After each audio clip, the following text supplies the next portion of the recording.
Welcome back to the Resistance Broadcast, everybody. I'm John. Thank you so much for joining us today. The TRB base is open, and this is our Monday news show. We're going to talk about anything going on in the galaxy far, far away. Not a ton of news to get into, but we always have fun with all the stories we dive into here on TRB. If you are new to the show, welcome. Thank you so much for being a part of our community. The base is open, so tell your friends if they like Star Wars. They're looking for stuff to get into because they watched everything on Netflix 50 times, including Tiger King or The Office for the 500th time. Join us. We have 2 episodes every week, Monday and Thursday, and a lot of other stuff on our YouTube channel and our Patreon, but we'll get into that stuff later. But again, welcome, and we're going to dive into it, as always, with me, James and Lacey. Guys, what's been going on in your world? I know in one of our Patreon videos, we talked about other stuff we've been watching. Have you guys been doing any Star Wars rewatches, movies, animated, any revisits of books or anything like that? Or you kind of just been business as usual? Fairly business as usual for me, other than, like I said in the Patreon video, I recently got HBO to watch Watchmen and possibly Chernobyl if I have time before the free trial ends. I feel like such a stickler, but I just literally there's only one and maybe one other thing, and I'm like, I don't want to pay for that. I just want to see it and be done. I don't know. Right. And I can do that in a week, I think so. I'm watching Watchmen. I'm episode 2 or so. Nice. Lacey, what about you? Well, I just watched all of Tiger King. I watched it in 2 days. Although, to be fair, I was folding laundry and stuff while watching it, so I didn't just watch it by itself and just binge it. It was crazy. It was nuts. I get why people thought it was so nuts. And it was one of those shows that everybody was talking about it, and I was like, I don't know if I should watch it. I get these weird things where I'm like, and then I was like, let me just watch an episode, and then I was hooked. And then I watched How to Fix a Drug Scandal, which was very, very good. And what else did I watch? And I've been watching Great British Bake Off. Again, nice. Rewatching it. I've already watched it all. If Joe Exotic was in Star Wars, where would you see him fitting in? He'd be like that droid guy in Solo that has droids fighting each other. That's a good pick. Like the Clint Howard guy. Yes. He's never had it so good. Yeah.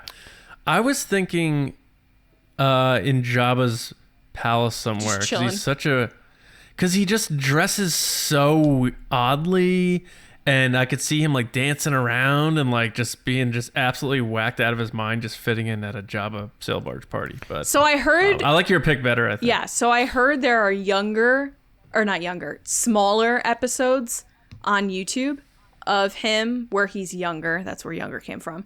But all his pitch episodes. Funny enough, I heard this from Brian Herring, who plays BB-8, who told me to go watch these things. So I have to go do that. Whatever. I was like, I'll take BB-8's word for it that it's good. Supposedly they're going to release more episodes, or they're doing a Fox thing, right? So no, it's Tigers. It's Tigers. What? You guys are serious? John was joking. He's talking about the network. Oh. Yeah. No, they are releasing more episodes. I don't know when, but they said that they are. But I guess these are all the things from his YouTube channel and the pitches to get the show, which I didn't know existed. So I have to report back on how those are. My favorite part is the people who were shocked when they found out he wasn't really doing the singing on his songs. I'm like, did you hear the man speak? Who was singing it? He hired some guy that you thought it was him? Lacey. I was very shocked. I was like, this is weird. Which, by the way, that is the most cringy part of all of it, are these music videos he does. Yes. Here, kitty, kitty. That and Carol being like, hey, all you cool cats and kittens. I cringe every time I hear it. Should I start Thursday's show with that? Hey, all you cool cats and kittens. Yeah. Hey, all you cool loth cats and whatever. But you just casually breezed over the fact that you were chatting with Brian Herring, who puppeteers BB-8. Is that what just happened? Yeah, we got into Tiger King. It's not a brag, though. Because I want to give credit to when someone suggests me something cool. I want to give credit to the person that suggested it. Sure. I'm sure the bagger at Walmart, when they suggest something to you, is going to get a name drop on the podcast. First of all, absolutely they would. If someone told me something was great and it was great, I'd be like, hey, this person told me that it was great. No offense to anyone at Walmart. I'm just kidding. But, guys, so guys and no, I'm thinking about Joe the Tiger King, and it's just like throwing me for a loop that we're talking about Star Wars here. But yeah, we're gonna get into our news segment now. It's called the Resistance Report, and James is gonna take us through. What's up, man?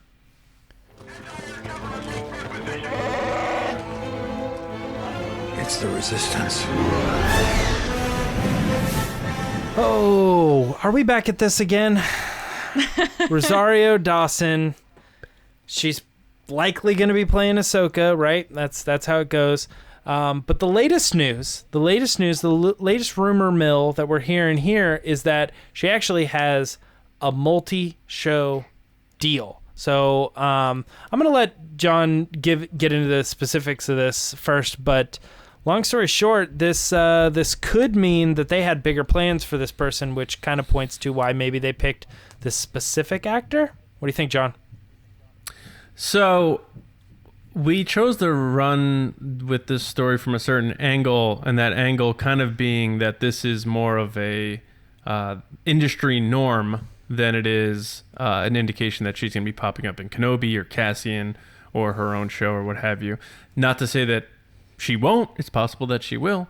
But this type of thing is industry norm, especially for franchises, big franchises, and for a character of this caliber. So, for example, just recent history for Star Wars. First of all, George Lucas had locked in, Ford and Fisher and Hamill to multi-picture deals for the original trilogy. Ford's, I believe, was only 2, so they had to convince him to come back for Return of the Jedi. But having said that, I feel like recent examples are better because this is the studio that's running it now, Disney, Lucasfilm. Felicity Jones was signed to with a sequel in her contract, and her character died at the end of Rogue One. So they wanted to, have the option to revisit her in a prequel of Rogue One or what have you, but they wanted that option there.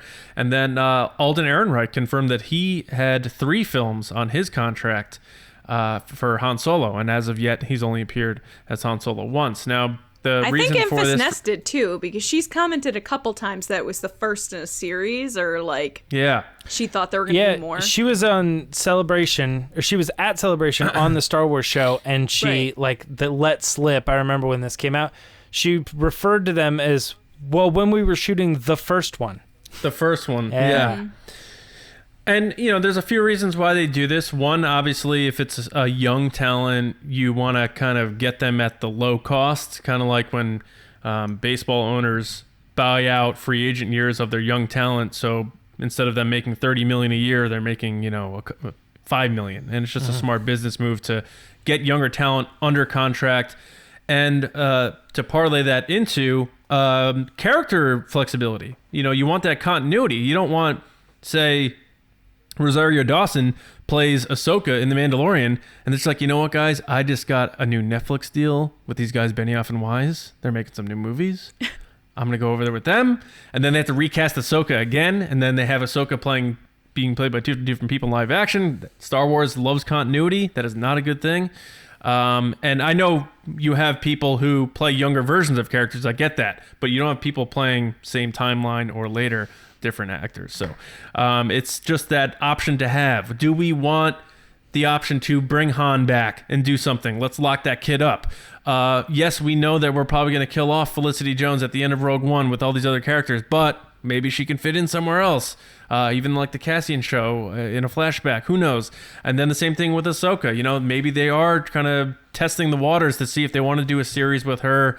Does she want to pop in somewhere else? Are they going to MCU this thing and have people connected in different parts and different shows and different movies? So you get a talent like Rosario Dawson, you're not going to just sign her to a one-day contract for a cameo.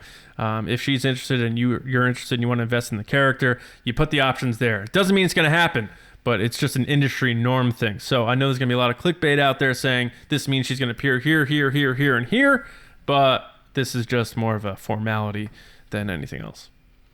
Yeah, I like the use of the word option. I'll get into that in a second. But Lacey, any thoughts on this story? Yeah, I mean, I think John is completely correct. I think that this is just to protect themselves and to make sure that the talent knows that they're locked in no matter what the future of that role or character has. I think this kind of started, for Disney at least, kind of with Robert Downey Jr. and Iron Man, because they only really locked him in for one movie, and then that movie did gangbusters. So then the next time they had to re-up his contract, they owed him a ton of money. And they had to pay it because he's Iron Man. So I think that's something that kind of set the precedent for a lot of movies after that, especially with Disney, that they were like, let's get them locked in now, especially someone like Alden or Felicity, which are big name actors, but that aren't probably making Robert Downey Jr. money. Get them at the price that they are now if they tend to go bigger in the future. So yeah, I don't read into this as, oh, this must mean something exactly for the Jyn Erso contract, because I remember people were like, oh, that means she's got multiple. I was like, no, she's dead. The character's dead. Yeah. They're not gonna make a sequel.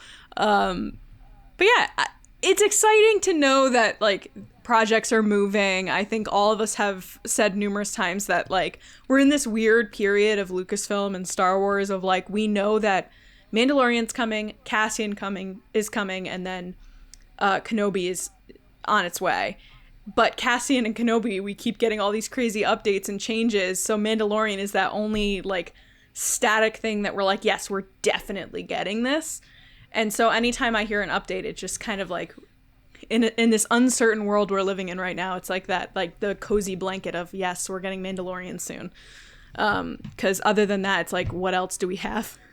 So I'll take it, even if it's like, you know, I'm not the biggest Ahsoka fan. I'm just pumped to hear anything about Mandalorian, that whether it's Ahsoka or Jamie Lee Curtis or anything. But yeah, this is cool. So yeah, I kind of had 2 points on the story. The first one was the Robert Downey Jr. thing, and I think you're right. You're totally right with it. I think the only thing that you said was they locked him for one movie. I don't think that's true. I don't think this started with Robert Downey Jr., because I'm pretty confident that they would have done what is typical. They locked Robert Downey Jr. for like 3 or 4 or 5 films, whatever it was, and then they used him through that. And by the time they had got all the way through that and they were up for the renew, because they locked him for Iron Man 1, 2, and 3, and then probably a couple other appearances, and they used those. But then it was somewhere around like Infinity War, you know, or Civil War, I think maybe even. And they were like, shoot, we already used up all of his contracts for all of his movies. But you're absolutely right that is the reason they do that. And my experience with the music industry is people don't really care as much on the music side of it, but it operates the same way. So the big people with money, which are the studios / record labels, right? They want the ball in their court to be able to have you hooked. So when you sign a record contract, you sign a record contract not for one CD. Like, oh, we're going to do our next CD with this label. It's not that. It's you have to make a decision on whether you want to be with that label for the next 3 or 4 or 5 records. And the way it's referred to is you get like 1 or 2 records that are mandatory and they are definitely going to happen, and then everything past that is optional, and it's optional if the record label wants to pick you up. So you sign for 5 records when you're young because you're like, well shoot, I don't care if we're super popular, I'm gonna be just on this label. But then your first record blows up and your second record is even bigger, and you don't want to be with that record label anymore because you know if you were to switch record labels now, you can make so much more money because your name is a higher now, but you're stuck because you're doing record 3 and record 4 and record 5, which you signed for years ago, which was way less significant money. And so it literally surprises me to 0% that Hollywood works the same way. You want to be in a Marvel movie? you're going to be in it for 8 movies. Like, we're going to lock you in for 8 movies if we choose to use you. You don't have to do 8 movies. We don't even have plans for what those are. But we want to be able to pull you in if you want to get at least this one movie, which is like your own standalone or whatever. And that's why Joaquin Phoenix wasn't Doctor Strange. Yeah. He didn't like that idea. Mm-hmm. Yeah, he's not a big sequel guy. No. He said that. He's never done a sequel. But the Robert Downey Jr. example is really good, especially because he didn't have the leverage he has now. That kind of revived his career in a sense. I think before that... I don't mean to cut you off, but just so that everyone at home knows, James and I are both right, actually. The first movie, he made $500,000. It was one contract. And then for Iron Man 2 and beyond, he then negotiated up to $10 million a movie. And then, like James said, they ran out of movie appearances. Okay. And then ended up paying him $75 million for Avengers. So we were both right. I just wanted to correct that before someone in the comments goes, that's actually not right. Sorry, John. Go ahead. The $75 million I knew was like way after he had run out of pictures. Yes. But they got to that point where they were like, I will say I am surprised. Yeah. I'm surprised that they only locked him for one. It's because of what John was just saying, where he was in jail, he was, had drug problems, etc. Sorry, John. Continue. Yeah. Yeah, no, I mean, like, before that, the only movie I could think of that he was in was, like, Scanner Darkly or whatever. And, like, people are like, oh, yeah, that guy still acts. Like, I forgot about that. And, like, Favreau, being Favreau, he, like, gave the guy a shot and he, like, believed in him. And that was like, this whole thing. Mm-hmm. And that's why Favreau's the one who played his driver and he had the last line about him and stuff. And, the cheeseburger stuff. And, like, they have a really close relationship as far as I understand it, because he pretty much put all his faith in Robert Downey Jr. And that's a huge risk if you're the one kicking off this MCU thing. Right. And I guess we could spin that back into Star Wars, because Favreau does work on Star Wars and he's doing the Mandalorian. He's taking a lot of risks on people, Favreau. I mean, Pedro Pascal's no, superstar. And, you look at the people that he's... Yeah, Gina Carano. Yeah, I mean, talk about putting your faith into somebody, and how she explained how he worked with her and told her, you're not just this and that sort of thing. Like, Favreau he sounds like the type of guy you want to work for, because he will go to war for you.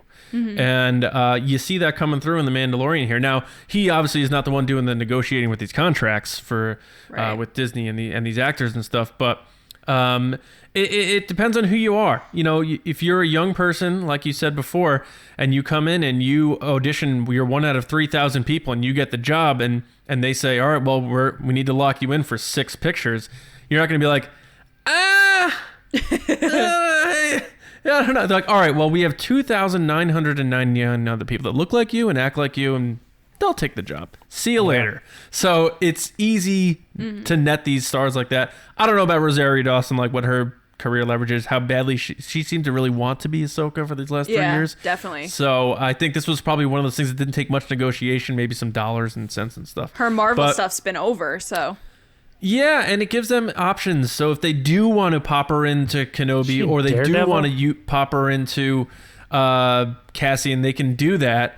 But I don't know. I don't know what they're going to do. We'll see. We'll see what we think about her popping in The Mandalorian. Maybe we don't like it, and they get a reaction from fans that it's not good, and they're like, well, we had the options. We're not going to go forward with them. But it happens a lot, and it's normal. Yeah. Yeah. It's funny that they signed Felicity Jones to 2, and then they move forward with Cassian Andor. Well, now that I think about that, though, when they signed her with the option for 2, and I guess they did for Diego Luna too. At first, she was going to live. The first drafts had her and Cassian secretly getting off on this ship and going like off in secrecy, like almost like, what do you call that? Like exile? A cliffhanger. Like witness protection, or like, you just kind of go hide away or whatever. Yeah. And like live happily ever after, or what have you. But then the rewrites and stuff, they're like, no, we got to kill these characters. And so the contract came first. So yeah, she did die, but it did make sense in the first draft that they gave her a second option. Sure. But again, prequels, Star Wars does all this sort of stuff, and World Between Worlds aside, they had the book Rebel Rising, which was her a period of time where she was basically Jyn Erso, Right. running around doing things, and it was good. They could have made that movie, but they didn't. They're gonna move forward with Cassian in that era pre the movie. But yeah, I think that wraps up everything. I think we all said the same thing, give or take a few points. But let's move on to the next story, because Luke Hull, it's funny, we're having another one where we're like, who's this guy? Yeah. Random name coming in here. But Luke Hull joins the Cassian Andor Disney Plus series as a production designer. Now, he's had a couple credits in the past. One I think that is really kind of funny is that he was an art director for King Arthur, the movie that we were just talking about last week. But Lacey, you want to talk a little bit about Luke Hull, and maybe if you're interested in him as a production designer? I would make the joke of like, hey, maybe I need to see this movie. But James, you said last week, you were like, don't see it. It's not that good. Didn't you see it? No, King I said Arthur? I liked it. I went and saw it in theaters, and then when it came out, I bought it. Ah, that's what it was. Sorry. He was art director, which in a way is kind of like arty productionist, the look of the film. Dude, such good visuals, man. Oh, really? That's cool. I think people didn't like it because they're bored on King Arthur, but I mean, yeah. I think medieval time stuff kind of after Game of Thrones, people will need a break, but which obviously isn't like strictly, but you know what I mean. Anyway, I think, going off that a little bit, James, I think when it comes to like production design, costume designs, that kind of thing, I think it's our first reaction to be like, King Arthur again, but it's like, it's a different type of work than writing or producing or directing, because you're actually making the look of something. So I think that's easier to translate and a different idea than just being like, I don't know what they've written, because he's not really determining the story. He's just trying to show visuals of what the story could be. That being said, he worked on Chernobyl, right? That was the other credit that he had. Yes, that was his actual production that. design. Yeah, everyone loves that show. I've only heard good things, but I was tempted to watch it before I get into this. But I heard it's super, super depressing. And I'm someone that like takes on other people's emotions and feelings. So I feel like that would drive me to a place that I can't return. So that's why I haven't watched it. But I've heard only good things, and it won a ton of awards, I think. I was just thinking of Anakin, you're driving me to a place that I can't return. I can't return. It's hard to explain, though. Like, I just take on other people's feelings and energies. So it's like, it sounds stupid, but it's true. It's why I cried in Winnie the Pooh like a minute and a half in with Christopher Robin being like, it's a bear and he left him. It's just, I feel things harder than other people. Again, I don't mean to like repeat myself. It's really exciting just to hear any updates about these projects, because we're all in this like uncertain what's happening, especially with the given pandemic. Everything's getting pushed back, so it's nice to know that things are still moving forward. So I don't know this guy, but until I see some concept art, I have confidence that he's gonna do a good job. Yeah, I'm interested in watching Chernobyl now that I did the HBO thing. It was the other reason I wanted to get it, with the new light. Like, I probably wouldn't have paid as close of attention to the design, the production design, but now I will, because I'm going to be thinking about that. John, what are your thoughts on Luke Hull? Yeah, I mean, I don't know him, and I don't know that anybody would come out and say like, oh man, he's my favorite art director. Yeah. Like no one says that about art directors in general. Nothing to do with him. But it's just not a conversation people have typically, unless you're like a real like cinephile, like behind the scenes type of person. But now thinking about like what you guys are saying, like King Arthur and Chernobyl, like you're talking about capturing time periods. And one is way more drastic. You're talking about medieval times, and another one you're talking about, 30, 40 years ago in Russia. So John, actually, not to interrupt too, but he also was supposed to work on the Game of Thrones spinoff before it got canceled. Yeah, he was supposed to do that, right? Which always goes hand in hand with those types kind of dystopia medieval stuff. Mm-hmm. Yeah. So he is clearly good at capturing certain types of periods of time with his art direction and production design. I don't know how much that factors into a Cassian Andor series, which is taking place in the New Hope era, but maybe he sold them on something and they saw something in him, or he had an idea or knew somebody, or even like Joby Harold was like, hey, Mike, let me get you in the door here. I'm about to write on Kenobi. It's possible. He's pulling favors. Yeah, who knows? People know people, and you get someone in the door, and they all of a sudden, yeah. So maybe he sold them on something like, I know how to capture this time frame and this essence, and I love what they did with this at Rogue One and how that relates to A New Hope or whatever. Who knows? But the one thing that stands out to me, it doesn't really have anything directly to do with him, is if they're just hiring a production designer now, this series isn't even remotely close to filming. Which all the rumors were saying that this thing was going to be filming in June. You're not filming it for a show in 2 months if you're just hiring your production designer now. So I think that bumps this thing way down the road, and it's not, to me, this has nothing to do with coronavirus or anything. I think this show's been kind of putting pieces back together since we heard about it. I mean, it was supposed to start filming last fall, and then they bring in Tony Gilroy, which I think may have been involved for longer than we heard, to rewrite the pilot. So then they were starting from scratch, and the rumor was that it was originally too similar to The Mandalorian, and it had them nervous about that, so they had to reshape it. I don't know. But I don't know that this thing's going to be filming. This thing may film after Kenobi does, for all we know, or alongside it. Which makes me wonder, is it going to come out in 2021 like people are expecting? Because I don't think Kenobi's coming out in 2021 if it's filming for the first quarter or more of 2021. That's our most recent update from Disney. The press release was 2022 Kenobi was coming out, I thought. Kenobi 2022 makes perfect sense. Yeah. So probably summer 22 for Kenobi, because you're going to have the movie in December. And then Mando's probably still kicking around. So you don't want to overload too much probably. So I would think summer Kenobi would work. But this, I don't know. I'm rooting for it because they don't have anything else going on. We've talked about that. Mando is the only hard and steady thing. Like Lacey said, the comfort, the blanket, the comfort blanket of Star Wars right now.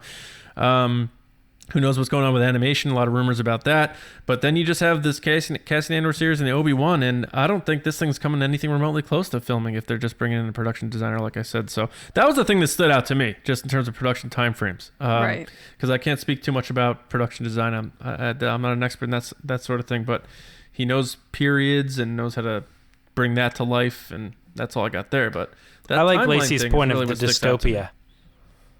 Yeah, it's like all these like kind of broken, chaotic environments. Mm-hmm. And that is, 17, 18 years into the Empire, for sure. Mm-hmm. Yeah. Yeah, I don't think, I think, John, I hadn't thought about that point that you said about, when he's coming in and stuff. I even don't really know how long it would take a production designer to put something together, You got to write the scripts first, right? You got to know what the whole story is before you can have somebody come in to set the world. So, I think the thing is, like they say, like art setups and production design are like the first steps into approaching filming. And if they're just bringing this guy in now, I mean, he may have been in the works for the last couple of months and now they're announcing it or whatever, or it came out by a trade. But if this is like stage one of production, filming's way down the line. When the most recent rumors had said that they were going to be filming in June, right? So I don't know. Right. Yeah. I don't know. I am excited for it because it's a Star Wars Disney Plus show, right? Yes. Yeah.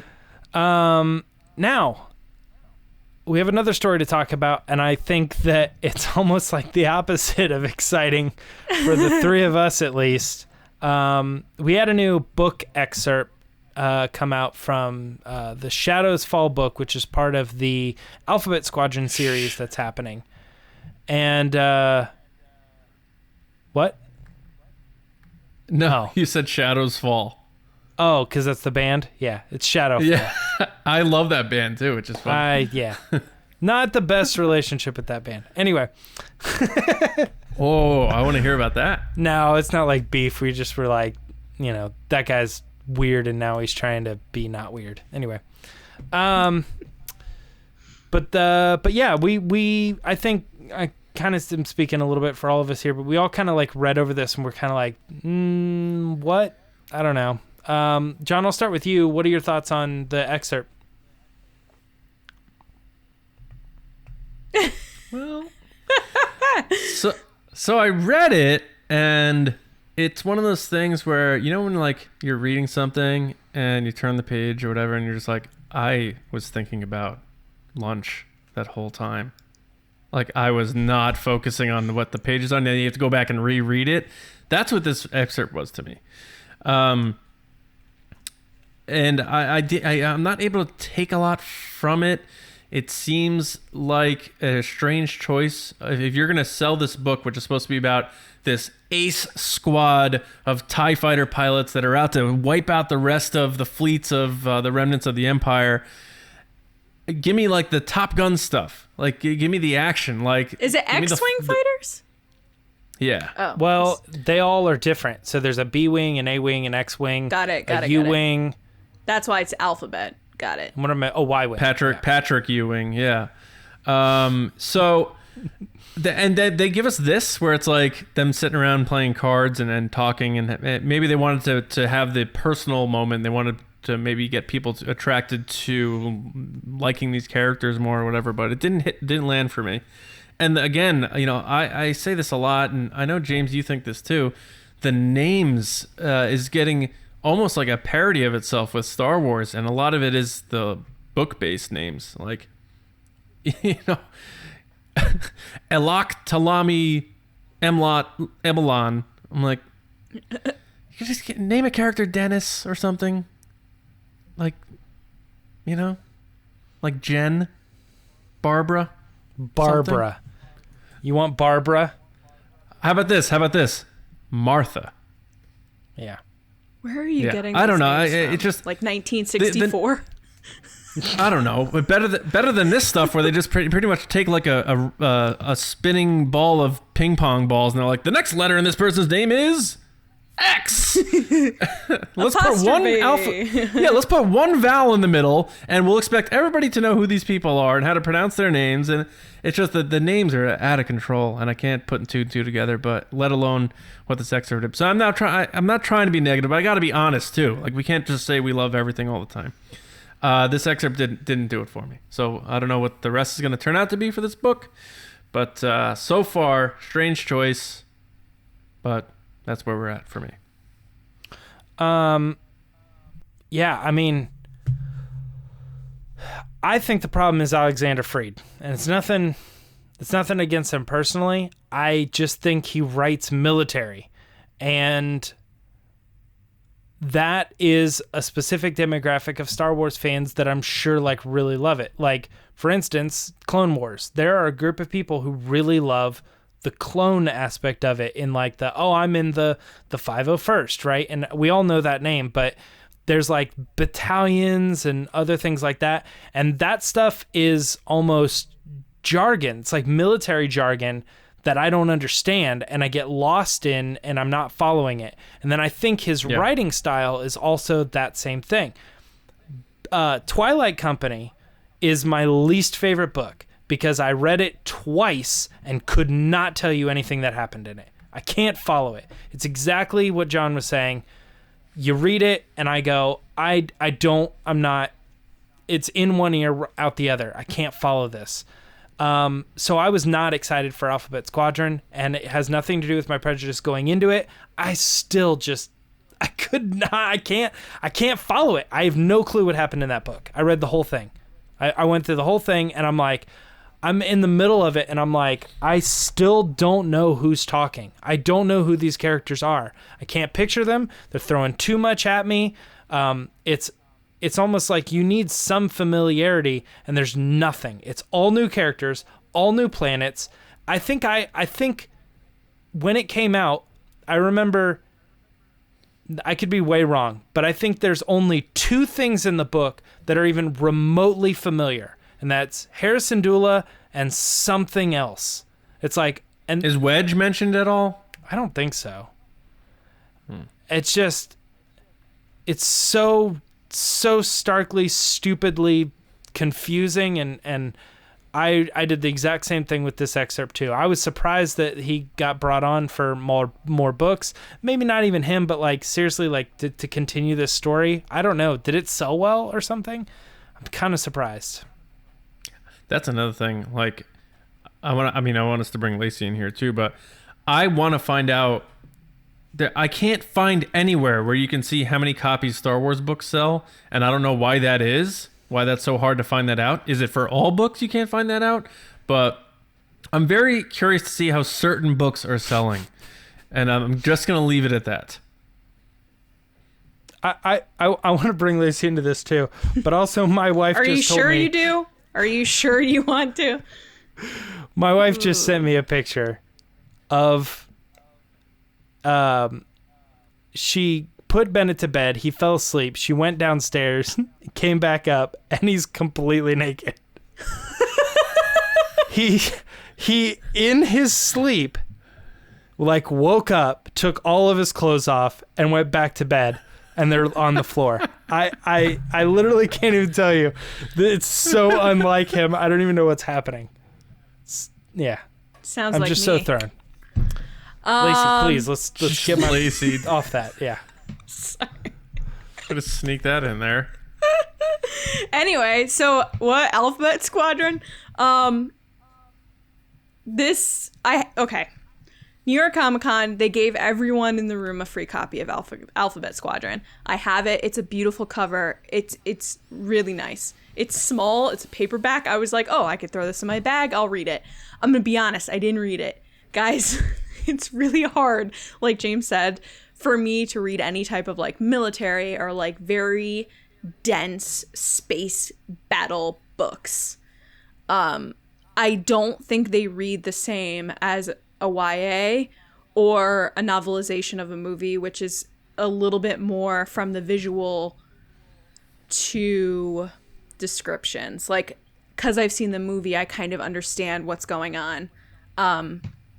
This is not to the author's fault. This is probably my own intelligence level that I'm commenting on, but this excerpt in itself was confusing to me because I don't know the characters, but then also I felt like when I read the title, I was like, oh, Shadowfall, this sounds really cool. It's about, Alphabet Squadron. It's a continuation of the story.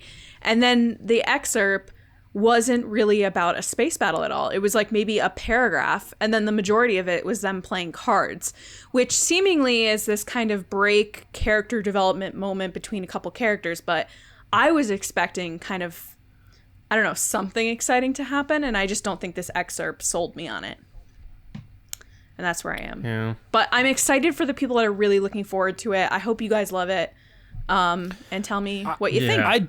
I definitely know there are people out there that love Twilight Company and Alphabet Squadron, and I think it's just I mean, look, my brother was in the military, my best friend was in the military, and like when they talk to you, it's in a total different like language. Like they're just like they're using like all this jargon, like we'll head over to the COW and then we'll be back for the 518 at 3000, and you're like, they talk at a pace and a jargon that you can't follow.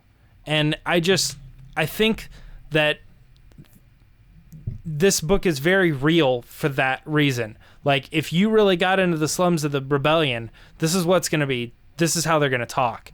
And that's what he writes best. I have a problem reading that for Star Wars. Yeah. Yeah, potentially. I don't know. Yeah. And like Lacey said, and the three of us always say, us giving our honest opinions about what we think about an excerpt doesn't mean we don't think you should enjoy it, or doesn't mean you shouldn't be excited for it.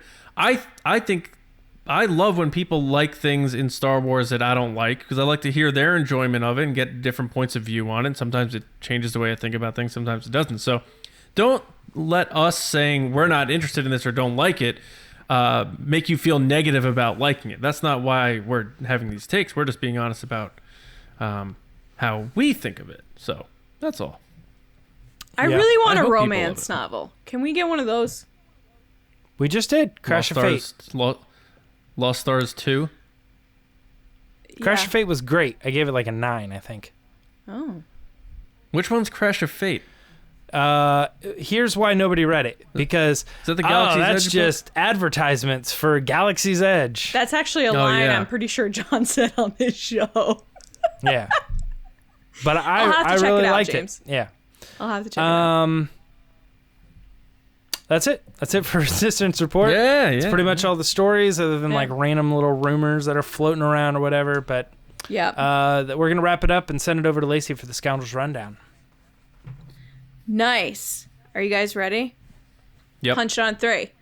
1, 2, 3. Switch hands. Punch it. Punch it. Punch it.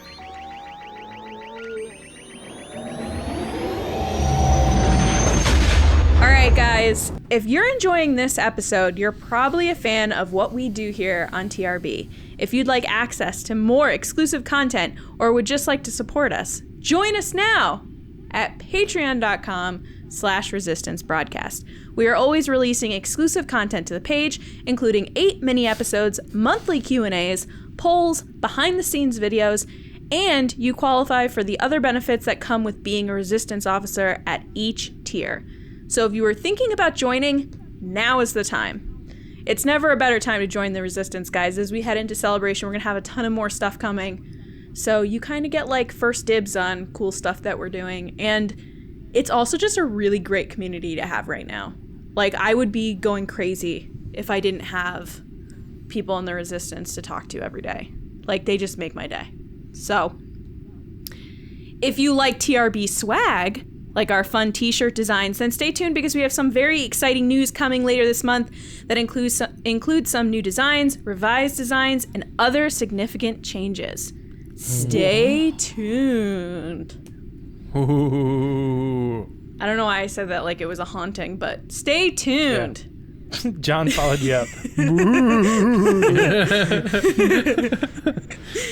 Also, make sure to tune in to the Clone Wars fan show this Friday on the Star Wars Newsnet YouTube channel. Have you subscribed yet?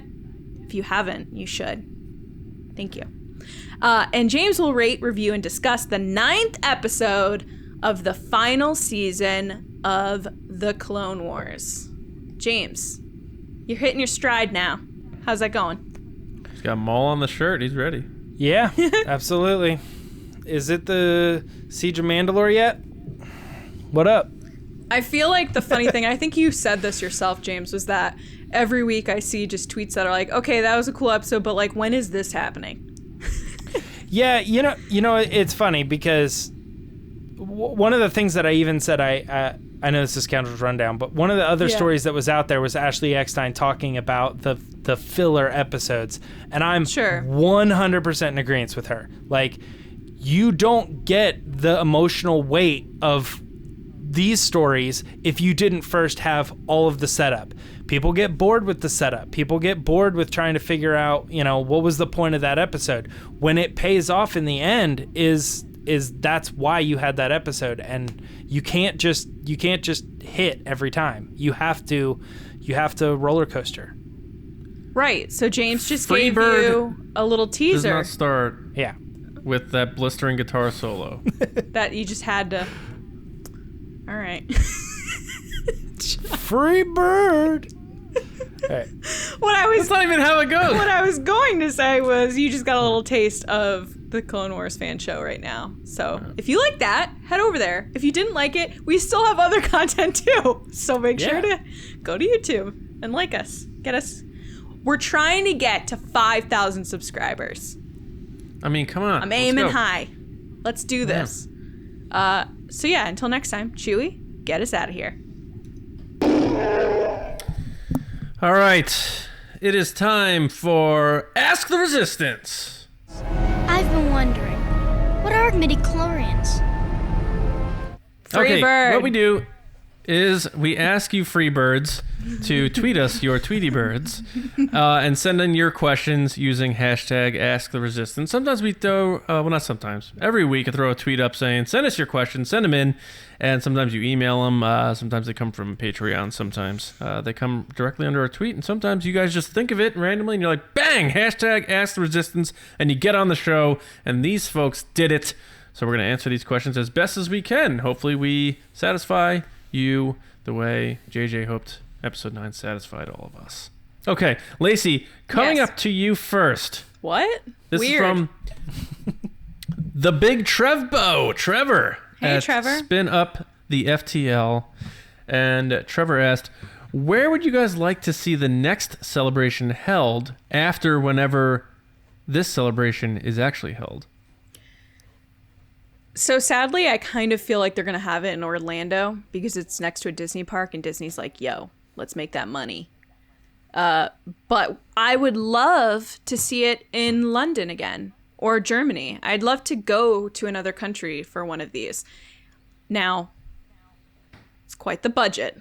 However, it is really fun to go to another country. I was there for London in 2016, and it was a blast. And plus, we have a lot of fans in the UK and in Europe. Hey, guys, that would really love to not have to come all the way to the US. But Hola. most likely, after California, it's going to head right back to Orlando.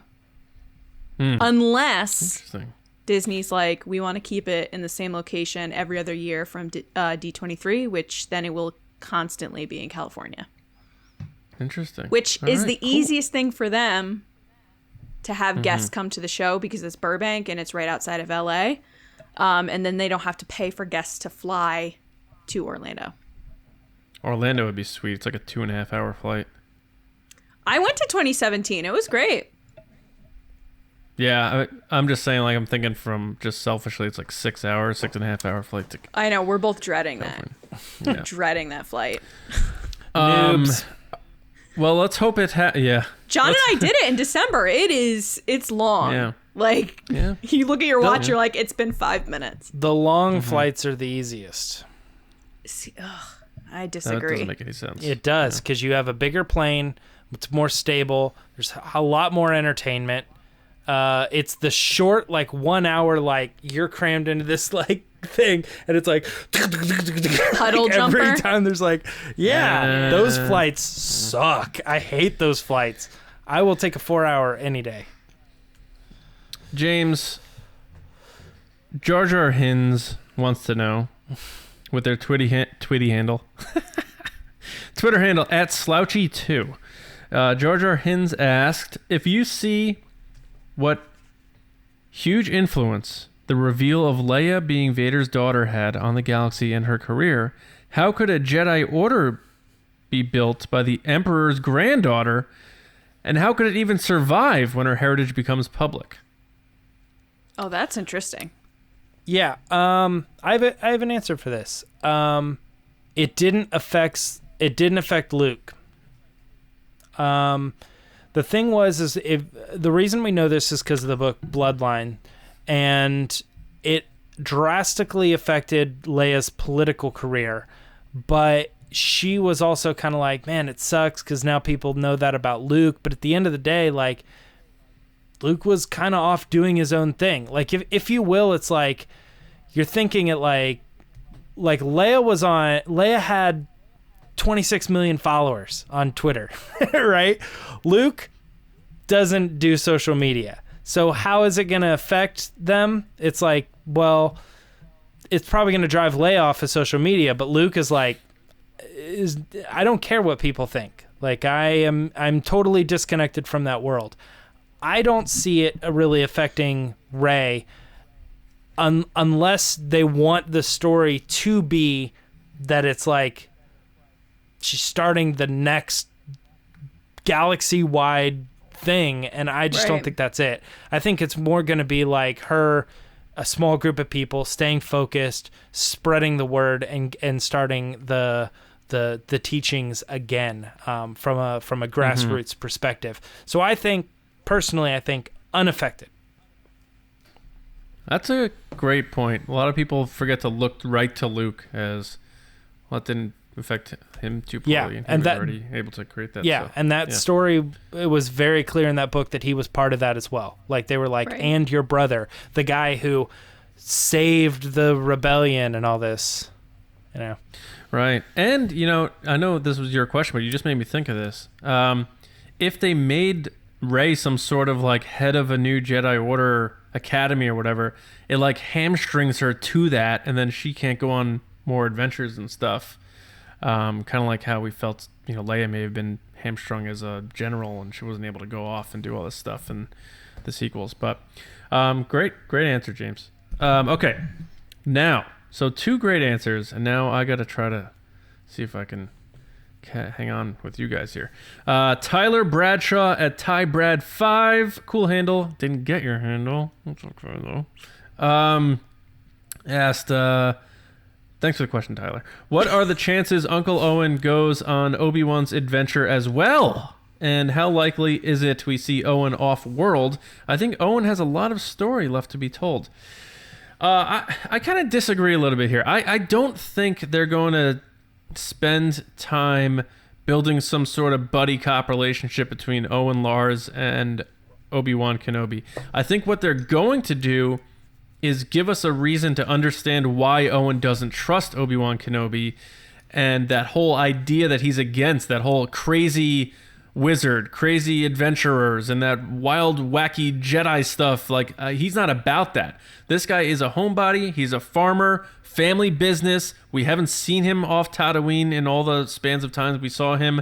I don't think he's going too far. I've kind of noticed this thing, and I don't think you're this type of labeler, Tyler, but where people think every character we've met needs to have some sort of boost to their character or history, or need to have big moments or a bigger role. So, like, that's good storytelling. You need, everyone plays a role.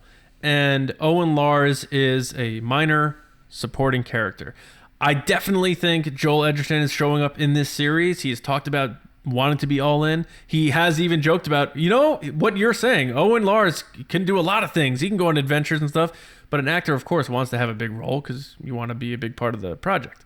But I think he will appear, but I think it's going to be kind of a more subtle type of thing, a little more similar to the Owen Lars we saw in A New Hope. And maybe we will kind of see how they butt heads, where Obi-Wan may interact with a young Luke and Owen, may not like that very much. I want to see that, but I don't think he's going off with blasters and going to all these different planets and stuff like that. I think that'd be very weird for us to see Owen Lars doing that, so I don't think that's going to happen. But I think he will be in the series, and I think Joel Edgerton is going to be coming back to do that. So thank you for that question, Tyler. All right, guys, one more real quick here. We'll all answer this one. It's a multiple choice by Kylo10, Ashley at Fulcrum Andor. She was at our panel celebration. Hey, so Ashley. we're not sure if you're going to celebration again whenever that happens, but we hope to see you. So thanks for this question here, Ashley. She's been a listener for a long time of TRB. Anyway, Ashley asks, Kathleen Kennedy gives you these options for an upcoming Star Wars movie, but you can only choose one to make now, one to save for later, and the rest will never be made. So which do you choose to make now and save for later, knowing that the other 2 options will never be made? All right, ready, guys? I'll start with you, Lacey. The options are an Ahsoka movie post Revenge of the Sith, Ben Solo's Fall, Rey post The Rise of Skywalker, and Lando between Solo and Empire Strikes Back. So which would you make now, which would you make later on, and which 2 are... So hearing that, I was like, I easily know which ones I'm going to make, but there is a caveat to my choices, so it's kind of forcing my hand. So first, I would pick Ben Solo's Fall to be first. And the reason I'm saying that is because Adam Driver's getting older. He can't play his own Fall if he gets too old. So he'd have to do that sooner rather than later. I think that would also help a lot of people that are not feeling great about Star Wars because of his character dying in The Rise of Skywalker. And then my second choice would be Rey post The Rise of Skywalker. I'd love to see more Rey. I want to see where she goes. I want to see more of her new lightsaber. And I think it's okay if it takes a little bit of time to come, because then she'll be a little bit older. We can go a couple years in the future. As for Ahsoka and Lando, I've always pictured him as a secondary character, so it's not the end of the world if I don't get more info about him. And Ahsoka is not my favorite character, so I would pick Ben Solo and Rey over her. Not that she's a bad character, just not my favorite. Those good reasons, smart, logical choices. I'm just going to real quick say I agree with your choices for your reasons. Those make a lot of sense. And if I was put in charge by Kathleen Kennedy where my job is on the line, I don't think Ahsoka could carry a theatrical movie by herself. And the same goes for Lando, in my opinion. And the other reasons you gave made sense. So that I'll just put that as my answer, too. What? So, James... Mm-hmm. Let's go, buddy. What do you do? Kathleen Kennedy's giving you the reins here. So I didn't realize there was a choose one now, save one for later. The other two never get made, but it literally changes my answer not at all, because when I read these four, I literally thought, well, I would never do that. That would never happen because of X reason, and the same for this one too. And then the other two fell perfectly into that. So the two that I'm going to get rid of right away are Ahsoka post Revenge of the Sith. The reason being, we already have that story. It's a book. We already have it. It exists. Go read it. It's part of canon. They're never going to adapt to a live action story. The second one is Ben Solo's fall. We already have it. They already did it. It's already a canon story. They're never going to adapt it. Those two off the table immediately. So the one that I would actually choose is Lando between Solo and Empire Strikes Back. That's make Solo 2 happen, in my opinion. It's not the same thing. It's not exactly it, but it is something that we got in Solo that I'm like, this was great. Get Donald Glover, tell more stories. I would love to go on his adventures, his point of view. He could carry a movie on his own easily, and it would be awesome. And then you could have other characters show up as well. And I love that time frame. Absolutely, that's going to happen. The other thing I'm saving for later, obviously, Rey post the Rise of Skywalker. Give her some time, let her age up a little bit, and then bring us back, 10 years later or whatever, and we get to revisit that character and see her age in real time. Boom, done. I think. Yeah, don't wait till she's 70. Well, yeah, but this is funny. John was talking about on one of our Patreon things. The only answer is that, in my opinion. Yeah, people definitely like to do that. Hands down, best answer. Hands down. Yeah, answer. Right. Yeah. Is this even a question? Yeah. Yeah. All right, guys. Great answers. And thank you guys so much for your questions. Obviously, if you want to get your question used on the show, anytime you want, send out a tweet using hashtag AskTheResistance. Send us an email at resistancebroadcast@gmail.com, or look for our tweet when we ask for questions and pop it underneath. Even if you want to throw one in the comments on our YouTube videos, you know how to find us. Shoot us a question, and we'll get you on the show. So thank you so much for being a part of the show. But that takes us to the end of the show. Well, towards the end. These last few minutes sometimes, if you saw last Thursday, you get a little bit surprising, a little interesting.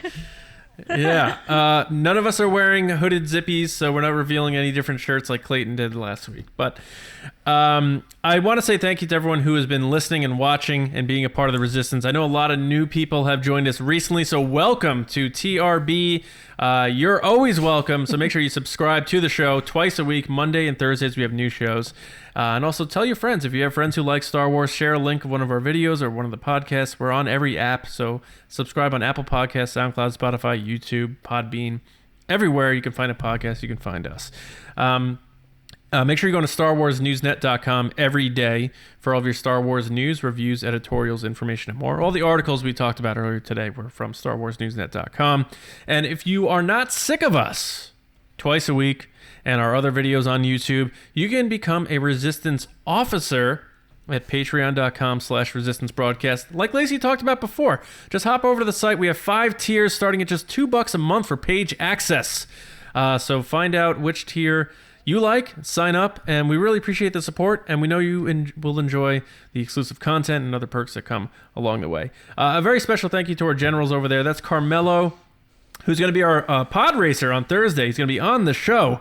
Andrew Staley, Jeremie Myers, Neel Shah, David Probus, John Risi, Micah Harrison, Tampa movie guy, Michael Gaines, and Val Trichkov. Generals, thank you so much for all your support. We can't do it without you. We really appreciate it.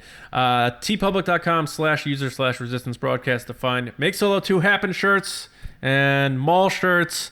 Not the shirt Lacey's wearing, but she has a bunch of ours.